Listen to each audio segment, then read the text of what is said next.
wish that I could just wish away my feelings, but I can't. Sand hurts my feelings. I don't like sand. Hurts my feelings. Haunted by big sand in my very soul. Sand. Are you suffering as much as I am? Sand hurts my feelings. Tormenting me. I'm in agony. Sand hurts my feelings. I don't like sand. Hello, and welcome to The Sand Hurts My Feelings, a Star Wars podcast from a Swiftie point of view. I am your host, Alex. And I am your other host, Sarah. And today we're talking about folklore and the connections we see in folklore to Padmé Amidala. Yeah, I went on a bit of a tangent last time, so I will fully say my discussion point today is a lot shorter. Oh, okay, so we're a little kind of tighten it up. I tightened it up on this one. Yeah. I don't have as much research and vendetta in this one. That's all right. But before we dive in, how are you doing, Alex? It's been stressful. I will say it's been a stressful week. A lot's been going down. A lot's been going down on our household. Just a lot of stress. And then to add that, it's almost the end of the year, so I've been in kindergarten a lot, helping out, and man, kindergartners drain you. Yeah, they do. So yeah, so it's also we just skipped spring here in Minnesota, and now we're in summer, like warm, hot all the time, and I don't like it. Yeah, like all of the spring blooms are blooming at the same time. Like usually it's a gradual progression, but everything is like we're just gonna pop all at the same time. Well, because it's too hot. Like it's like 80 degrees now, and you're like, well, what? It's 90 today. Well, it's 90 today. 90 today. 90, and you're like, what happened? Well, I wanted my spring. Yeah. So, but other than that, we're surviving. We're doing all right. We're going to Moines Con at the end of the month, so that's going to be fantastic. We hope for any of you to come by, and that's super exciting. Yeah, so, check us out. How are you doing, Sarah?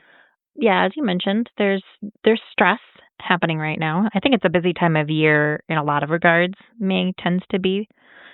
I have been very grateful for the breaks that we've created with Andor and watching Andor season 2.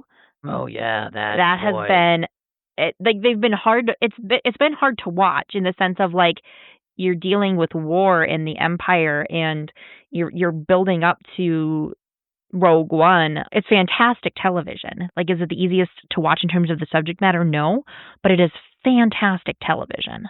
A little peek behind the curtain, everybody. We are recording this the day before the last Andor set comes out. So we will not be talking about the last Andor set.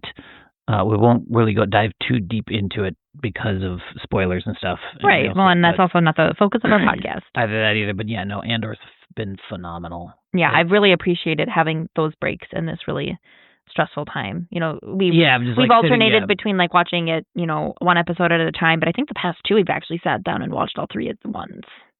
Like the first one we broke up. I think we or watched, was it the second one we broke up? I think most of them we've broken up, but this past one we did, I think. Yeah, the third set of episodes. The third set of episodes, I think. I think our first one we did them each separately of 1, 2, and 3 separately. Then we did 1, and then I think we did 2, 3 together. Yeah. And then this one, I think we watched all as one chunk. Yeah. Yeah. I think so. Yeah. Anyway, it's been fantastic television. Fantastic. Yep. So that has been good. Yep. And so we are sad that today is the last Andor Eve. So, Alex, I think you went first last time, so I'm happy to go first this time. Before we dive into talking about folklore and Padmé, do we want to talk about our experiences with the 8th Star Wars movie? Yes, Last Jedi. Our first experiences with The Last Jedi. You will all be officially inducted into our thought processes on what we think of The Last Jedi, which is for some reason so polarizing and frustrating because it doesn't matter if you don't like it. Just let other people like it. Right. Like that's how I feel about Rise of Skywalker. Like it's just like it doesn't matter if you Let like people it or like not. what they like. Yeah, exactly. Star Wars is for everybody. I was gonna say, especially when it's Star Wars related. If it's something that people like and it hurts somebody else, that's a different thing. We don't like that, but like we're talking about Star Wars Star here. Wars. We're Star Wars here. It's This a is fictional soap opera. Soap Space opera. soap opera. It's space fantasy. It's a myth. Modern myth. It's supposed to be tragic. Yeah. So you went first last time. Do you want me to go first this time? Doesn't matter to me. Go for it. Sure. So my first experience with The Last Jedi, I was so nervous going into it. I watched all of the trailers as they came out. I didn't read a lot of the other kind of ancillary articles. I wanted to focus just on the trailers because there's a lot of noise and speculation that gets put in articles. And I just remember being so nervous. I'm like, where is this going? What is happening? I don't really know if I'm going to like this or not. In part because it's like after The Force Awakens, had been out for a little while, I realized like, yeah, this is fine, but it's not like great. And so I'm like, are we getting more of the same? So I went to the showing. For some reason, we ended out, I think it's because we wanted to see it on an IMAX screen. And so we ended out in like the exurbs of the cities. I went with my brother and my friend Carter. So it's just the three of us. But you went with somebody. Yes. I went with two other people. Nice. And watched. And I was captivated the entire time. I didn't fully understand at first the kind of force connections between Rey and Kylo. It took a few iterations, and by the end of the movie, I was understanding what was happening. But at first, I was just like, I don't fully understand what's happening. I've never had this experience. It takes a decent amount for me to cry at a movie, let alone cry in the movie theater. I can count on, I think definitely one hand. I think I've cried in the movie theater watching a movie twice. And this was one of them.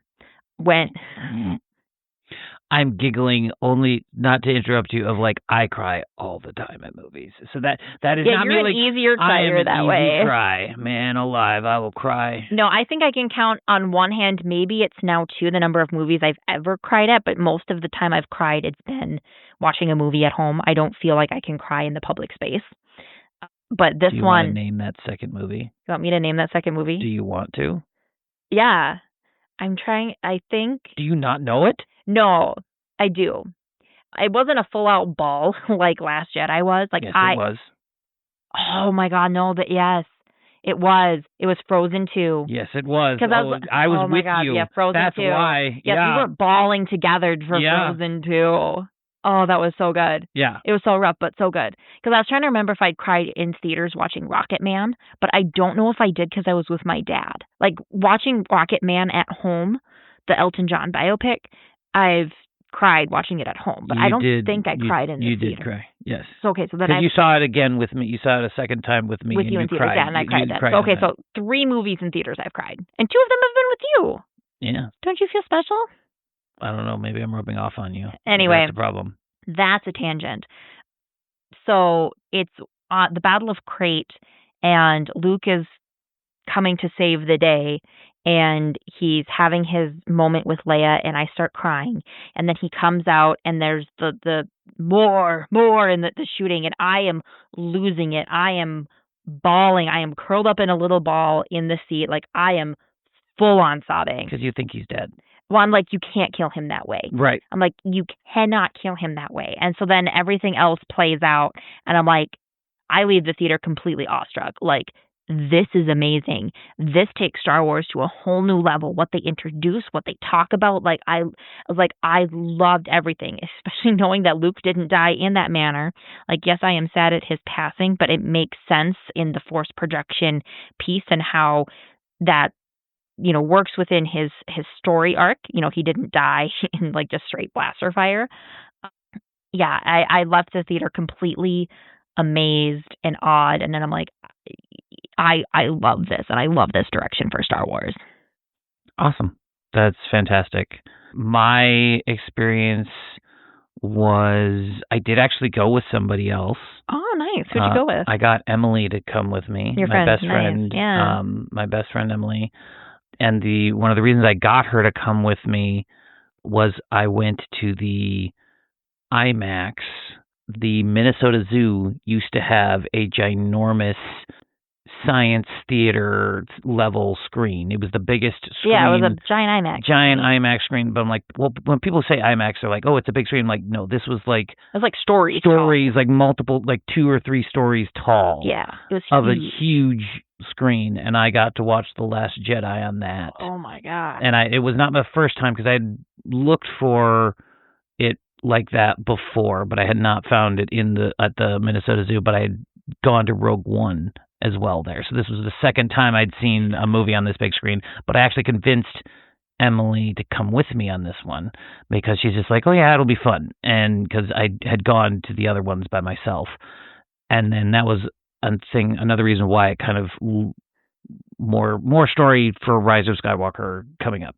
on our next episode. So there's our tease. But it was amazing. I was awestruck as it was happening, and I loved what they did with certain things. I will say I have very similar feelings as you on Force Awakens, of that it's not it's not a bad movie, but it's very much not my favorite of the sequels and stuff like that. Yeah. But I don't think I had the kind of realization of like, I'm not a huge fan of this movie until I saw Last Jedi. Because then once Last Jedi happened, was like, I was just like, oh my gosh, this is where you could go. Because I knew Force Awakens was like a New Hope remake. Like I saw that, but I'm like, it's Star Wars, it's cool. Like I don't know what else there is. Yeah, they did good things in it. They went in such a different direction, and such an amazing, in my opinion, amazing direction of that. Like there's darkness in all of us, and it's more about the choice of which side you're going to go on, and all that stuff, versus like, nope, you turn dark and you're always dark, and that kind of stuff. So I really enjoyed that. And again, if you did not enjoy those things, that's okay. But that was the amazing piece in this. So I actually took some pictures. I went with my lightsabers that I had just recently purchased. Nice. And I wore some Star Wars helmets that I had bought. Nice. And Emily also wore one with us, and so she got some nice pictures on that. But yeah, it was pretty cool. It was a pretty cool event. Yeah. That wasn't the last one that I saw there. I saw Solo there. Okay. I did see Solo there. But anyway, we'll dive into that later. But yeah, no, it was a really, really fun event, really fun, like just an amazing screening.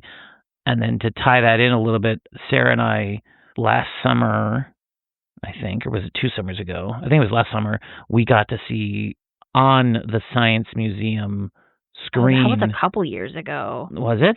Yeah, that was before we were married. Was it really? Yeah. Oh, okay. But we got to see The Last Jedi on screen at the Omni Theater. At the Omni Theater, which so it's like a 3, like it surrounds you. Surrounds you, everything. 3 sides. Yeah, and that was amazing.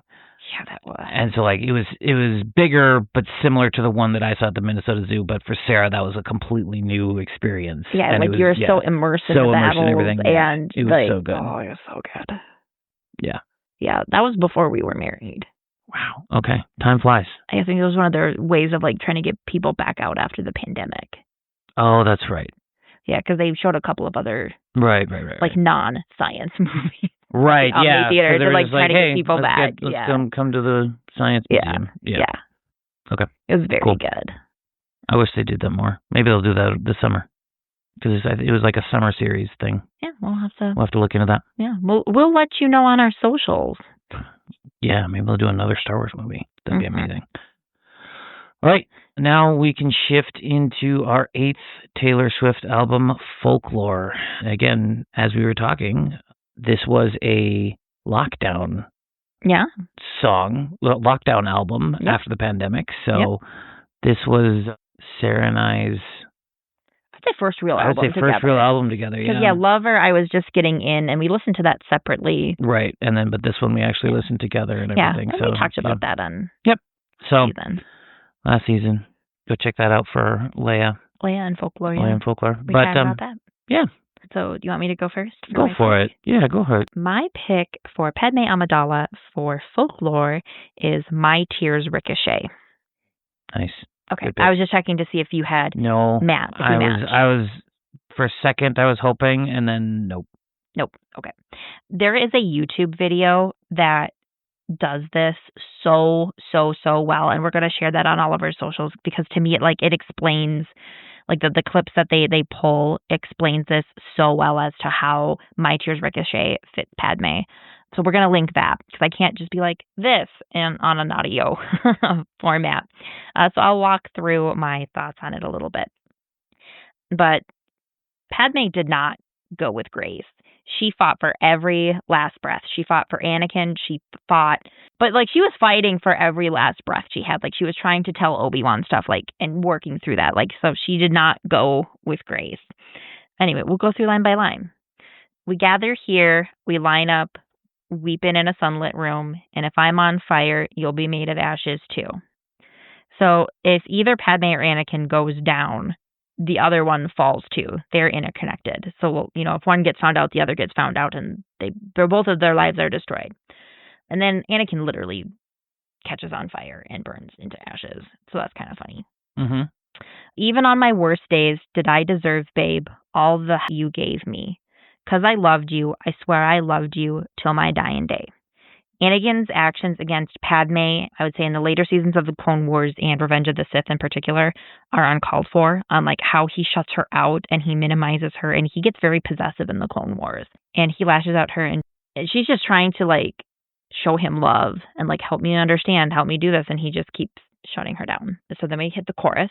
I didn't have it in myself to go with grace, and you're the hero flying around saving faith. And if I'm dead to you, why are you at the wake? Cursing my name, wishing I stayed. Look at how my tears ricochet. So yeah, Padmé fought for her their last dying breath. Anakin, wishes Padmé had stayed, but he was the one that, quote unquote, killed her. She also dies, and there's funeral, and he would have been at the wake if he didn't hate himself. Yep. So then we go into the second verse. I didn't want to have to haunt you, but what a ghostly scene. So this is a little bit more from Anakin's perspective, but he's haunted by the memory of Padmé and what he lost there. So she didn't have to haunt him, but his actions and what he did has led that to happening. You wear the same jewels that I gave you as you bury me. So Padmé is buried with the Japor snippet that Anakin gives her in The Phantom Menace. So it kind of circles all back. So then we hit the chorus again, but there's a new line inserted into the chorus. Because when I'd fight, you used to tell me I was brave. Padmé was brave, fighting both out in the galaxy with her guns and her brain, and in the Senate with her diplomacy skills. And, she would stand up to Anakin. She's like, don't shut me out, don't do this. But that all falls aside. And then we hit the bridge. I can go anywhere I want, just not home. And you can aim for my heart, go for blood, but you would still miss me in your bones. So Padmé cannot return to Anakin after she sees he's turned to the dark side, but he is her home. And so this is also a little bit from Anakin's perspective too. He, misses Padmé after all of the things that he has done to her. He went for her heart and for blood, but he misses her in his bones. And I still talk to you when I'm screaming at the sky, and when you can't sleep at night, you hear my stolen lullabies. So this is Anakin's angry cries at Padmé, and she replies, you hear my stolen lullabies. And then we continue on to the end of the song. So the battleships will sink beneath the waves. You had to kill me, but it killed you just the same. So losing Padmé is, I think, in a lot of ways, the death of Anakin and the death of his goodness. So in killing her, he killed off himself, or in killing off himself, he killed Padmé. You can look at it either way. By turning to the dark side, he killed her. To the end of the song, cursing my name, wishing I'd stayed, you turn into your worst fears, and you're tossing out blame, drunk on this pain, crossing out the good years, and you're cursing my name, wishing I stayed. Look at how my tears ricochet. And so this is Padmé speaking directly to Anakin. Anakin is drunk on power and is deep in pain and ignoring everything they have in Revenge of the Sith. And Padmé's like, you're throwing all of this away. Don't do this. And that's where that ends. That is my pick. Okay. Sure. I I mean, there's pieces of that song that I completely agree with, but then there's other pieces that I don't. That you don't. But, That's fair. And that's why I think that's why I think I didn't pick it. But no, because you've seen the YouTube video. I've seen the video. No, you sent it to me. Because I love it. Because it's a very good I love video. it. Yeah, it is a very good pick. Very good video. And certain pieces fixed. But yeah, like, as you all know, if you've listened to last episode, I don't think she fought to the end and stuff like that. So that but not through no fault of Padmé's. Like, it was right. George's fault. It's George's fault, not hers. So what did you pick, Alex? Fun fact, or an interesting note that I have. So my pick is Hoax. Oh. So my pick is Hoax because this is Anakin never knew how to love Padmé. She believes in his faithless love, even though it's a hoax. And then this is the funny part that I found interesting is that in your song, you talk about fire and ashes. And in my song, she talks about fire and ashes. Again, Taylor's connections. Yeah. But she is ash to his fire as he destroys her life. Mm-hmm. And so the best thing that lines up with it, there's a couple lines, but I kind of just mainly focused on a little lead up to the line up into one of the choruses, but it's the line that I think works best, and I'll explain it as I go through, is my best laid plan, your sleight of hand, my barren land, I am ash from your fire. Stood on the cliffside, screaming, give me a reason. Your faithless love's the only hoax I believe in. Don't want no other shade of blue but you. No other sadness in the world would do. And so I have that as his sleight of hand is basically tricking her into loving her or tricking her into loving him, because I think this song very much epitomizes of, like, Anakin doesn't know how to love. And we've had this conversation in other podcasts and stuff like that, but, like, I don't think he knows how to love. Right. Like, he doesn't, it's a give and take. It's a trusting the other person. It's that kind of stuff. He's the trauma he's suffered in his life, which is great, has caused him to not know how to properly love someone and to properly care for them. Right. And let them love him back. He just thinks that he has to do it and he has to take care of everything, and that's what leads to his turn. Yeah, it's the possessiveness. Yeah. Yep. And then my barren land, I am ash from your fire. So this also has to do with Mustafar, and just that he has basically lit the torch to her whole life. Yeah. Especially even if she survives or anything, like when she goes to meet him, like he's helped destroy the Republic. Yes. And that was her life. That was her goal. That was everything she was fighting for. But then also she stood on the cliffside in Mustafar, not necessarily a cliffside, but similar, screaming, give me a reason. She's begging him to come with her and saying, please just leave with me. We'll figure it out. Come away with me and the baby. But then your faithless love is the only hoax I believe in. Don't want no other shade of blue. So I have this as kind of her not giving up on him, and even when she's dying, she's still believing in his hoax, in his love. When she says that, like, oh, they're still good in him. They're still good in him. Keep him, and Obi-Wan, keep. Yeah, they're still good in him. They're still good in him. Don't kill him. Don't hurt him. But then, as she dies, to me, it's no other sadness in the world would do. As we've seen, she dies from a broken heart because she can't live in a world with Anakin not with her, which frustrates me. But anyway. Good pick. Yeah. Good pick. All right. So as we mentioned earlier, we will be at Des Moines Con on Saturday, May 31st. I think it's around 2:30 to 3:15. We're in the afternoon. We're in the afternoon. I think we're in the afternoon. Afternoon. The schedule is live out on the website, and go check it out. We will also post it on our socials. Yes. We will spam it on our socials here in the next couple of weeks. Yes. And it's going to be a lot of fun. We're going to hang out in Des Moines for a little bit, and then, and so we'll go be able to walk around and see that Des Moines Con event. Hopefully see the other cosplayers and Star Wars and stuff like that. And so... And then stay tuned for our next episode where we're going to be talking about Padmé and our picks for Evermore. Yes, Evermore. And if you want to follow us, you can follow us on Instagram and Threads at The Sand Hurts My Feelings Pod. You can also follow us on Blue Sky at Sandy Feelings. We're on Facebook. You can send us an email at thesandhurtsmyfeelingspod@gmail.com. And we're having a lot of fun, and we're hoping to expand. And if you're a podcaster and you want to talk about Taylor, let us know. It'd be great. Yeah. So may the Force be with you. Forever and always. May the Force be with you. Forever and always.